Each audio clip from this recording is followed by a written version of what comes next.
வணக்கம். இது தமிழ்வினின் பிரதான செய்திகள். செய்திகளோடு நான் லக்ஷனா யாதவன். முதலில் தலைப்புச் செய்திகள். அனுர மனவுடையில் தொலைபேசி உரையாடல் அடுத்த வாரம் சந்திப்பு. உயிர்த்த ஞாயிறு தாக்குதலின் பிரதான சூத்திரதாரியை கண்டறிந்து கம்மன்வல பகிரங்கப்படுத்தப் போவதாக அறிவிப்பு. எரிபொருள் மீதான வரி குறைக்கப்பட வேண்டும் அரசிடம் விடுக்கப்பட்ட கோரிக்கை. ஹிருணிகா பிரேமச்சந்திரவுக்கு எதிரான வழக்கு ஒத்திவைப்பு. இன்று இலங்கையை வந்தடைந்த பாரிய கப்பல் எரிபொருள் விநியோகம் குறித்து வெளியான அறிவிப்பு. போலி எரிபொருள் அனுமதி பத்திர இணையதளம் பொதுமக்களுக்கு எச்சரிக்கை. நெதன்யாகுவை துரத்தி கொலை செய்வோம் ஈரான் பகிரங்க எச்சரிக்கை.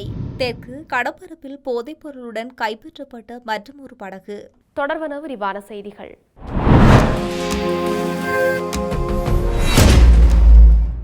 ஜனாதிபதி அனுரகுமார திசாநாயக்க, தமிழ் முற்போக்கு கூட்டணி தலைவர் மனோ கணேசன் ஆகியோருக்கு இடையில் இன்று தொலைபேசி உரையாடல் ஒன்று இடம்பெற்றுள்ளது. ஜனாதிபதி அனுர தற்போது தனது தொலைபேசி அழைப்புகளுக்கு பதில் அளிப்பதில்லை என்று மனோ கணேசன் நேற்று நடந்த நிகழ்வொன்றில் உரையாற்றும் போது பகிரங்கமாக கூறியிருந்தார். இந்த தொலைபேசி உரையாடலின் போது தமிழ் மக்கள் எதிர்கொள்ளும் அவசர பிரச்சினைகள் குறித்து உரையாடுவதற்காக மனோ கணேசன் விடுத்த கோரிக்கையை ஏற்றுக்கொண்ட ஜனாதிபதி அடுத்த வாரம் தமிழ் முற்போக்கு கூட்டணி தூதுக்குழுவை சந்தித்து உரையாட அழைப்பு விடுத்துள்ளார்.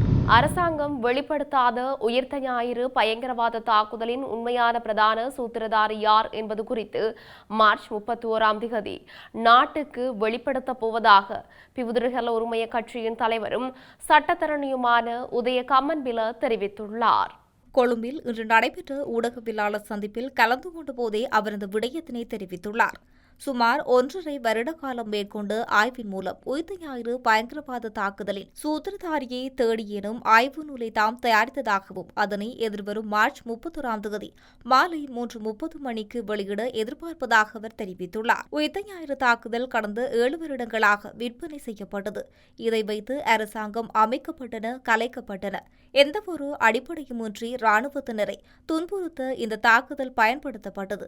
இப்போது இந்த மோசடிகளுக்கு முற்றுப்புள்ளி வைப்பதற்கான காலம் வந்துவிட்டதாக அவர் தெரிவித்துள்ளார்.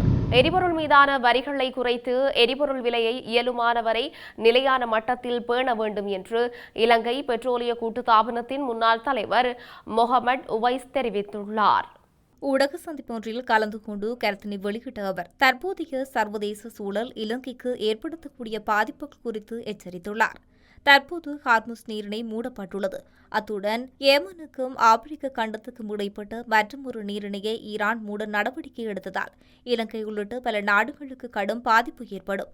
இவ்வாறான நெருக்கடி நேரங்களில் எரிபொருள் விநியோகஸ்தர்களுடன் முறையான தொடர்பினை பேணுவதும் கையிருப்புகளை சரியாக நிர்வகிப்பதும் சிக்கல்களை குறைக்க உதவும். இலங்கை 100% எரிபொருளை இறக்குமதி செய்யும் நாடாகவும் ஏற்கனவே அனைத்து வகை எரிபொருள்களின் விலையும் 25 ரூபாவால் அதிகரிக்கப்பட்டுள்ளது. உலக சந்தையில் விலை மேலும் அதிகரிக்க வாய்ப்புள்ளதால் அரசாங்கம் தலையிட்டு வரிகளை குறைக்க வேண்டும். இந்த விலையேற்றத்தின் முழு சுமையையும் தொழிலதிபர்கள் மற்றும் நுகர்வோர் மீது சுமத்தாமல் அரசாங்கம் வரி சலுகை மூலம் விலையை தீர்மானிக்க வேண்டும் என அவர் தெரிவித்துள்ளார். முன்னாள் பாராளுமன்ற உறுப்பினர் ஹிருணிகா பிரேமச்சந்திர உள்ளிட்ட 15 சந்தேக நபர்களுக்கு எதிரான முறைப்பாட்டை எதிர்வரும் ஆகஸ்ட் 17 மீண்டும் அழைக்குமாறு கொழும்பு நீதவான் நீதிமன்றம் இன்று உத்தரவிட்டுள்ளது. 2022 ஆண்டு கொழும்பு சுதந்திர சதுக்கத்திற்கு அருகில் சட்டவிரோதமான முறையில் வீதி நாடகம் ஒன்றை அரங்கேற்றியதன் மூலம் பொதுமக்களுக்கு இடையூறு விளைவித்ததாக சந்தேக நபருக்கு எதிராக குற்றம் சாட்டப்பட்டுள்ளது. இந்த முறைப்பாடு இன்று கொழும்பு பிரதான நீதவான் அசங்கேயஸ் போதரகம முன்னிலையில் விசாரணைக்கு எடுத்துக் கொள்ளப்பட்டது. குறித்த சம்பவம் தொடர்பான விசாரணைகள் நிறைவடைந்துள்ளதாக கருவாத்தோட்ட போலீசார் நீதிமன்றத்துக்கு அறிவித்தனர். மேலதிக அறிவுறுத்தல்களை பெற்றுக்கொள்வதற்கான விசாரணை அறிக்கைகள் சட்டம் அதிபரிடம் சமர்ப்பிக்கப்பட்டுள்ளதாகவும் போலீசார் தெரிவித்துள்ளனர். இதனையடுத்து அந்த நடவடிக்கைகளின் முன்னேற்றத்தை அறிவிப்பதற்காக இந்த முறைப்பாட்டை எதிர்வரும் ஆகஸ்ட் 17 மீண்டும் அழைக்குமாறு நீதவான் உத்தரவிட்டுள்ளார். இந்த வழக்கு விசாரணைக்கு எடுத்துக் கொள்ளப்பட்ட போது ஹிருணிகா பிரேமச்சந்திர உள்ளிட்ட பிரதிவாதிகள் நீதிமன்றத்தில் முன்னிலையாகியிருந்தனர். கொலன்னாவை மற்றும் பிற டிப்போக்களில் இருந்து அனைத்து எரிபொருள் நிரப்பு நிலையங்களுக்கும் இன்று காலை முதல் வழக்கம் போல எரிபொருள் விநியோகிக்கப்படும் என்று பெட்ரோலிய விநியோகஸ்தர்கள் சங்கம் தெரிவித்துள்ளது. எரிபொருள் நிரப்பு தீர்ந்து போன அனைத்து எரிபொருள் நிலையங்களுக்கும் இன்று பிற்பகலுக்குள் தேவையான எரிபொருள் இருப்புகள் கிடைக்கும் என்று சங்கத்தின் பொதுச் செயலாளர் கபில நாவதுவன தெரிவித்துள்ளார். QR குறியீட்டின்படி எரிபொருள் விநியோக அமைப்பில் ஏற்பட்ட சிறிய சிக்கல்கள் காரணமாக நிரப்பு நிலையங்கள் மூலம் எரிபொருள் விநியோகிப்பதில் தாமதம் ஏற்பட்டுள்ளதாக அவர் தெரிவித்துள்ளார்.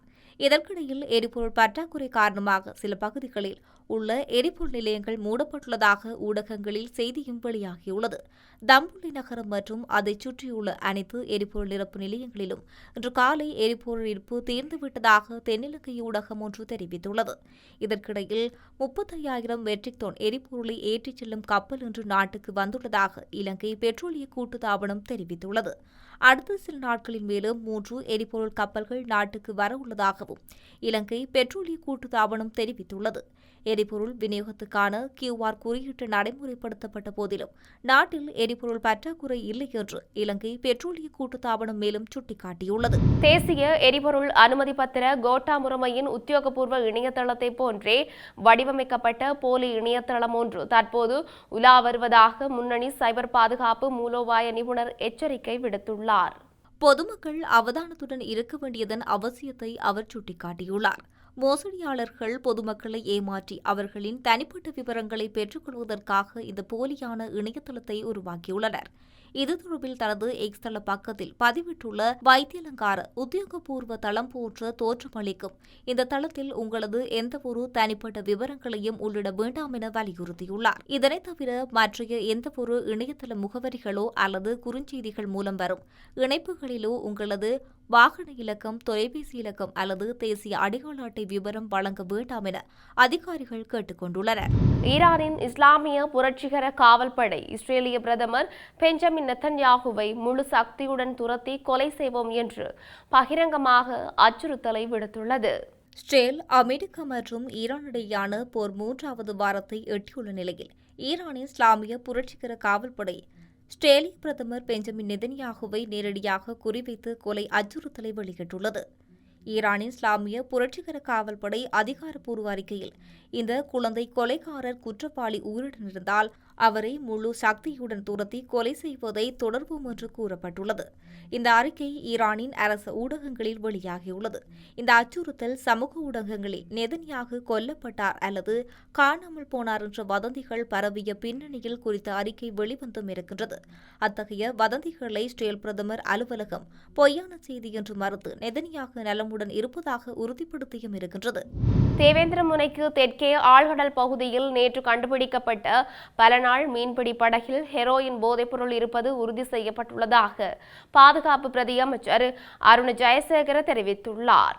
பல நாள் மீன்பிடி படகு இன்று காலை தெக்கோவிட்ட மீன்பிடி துறைமுகத்துக்கு கொண்டுவரப்பட்டது.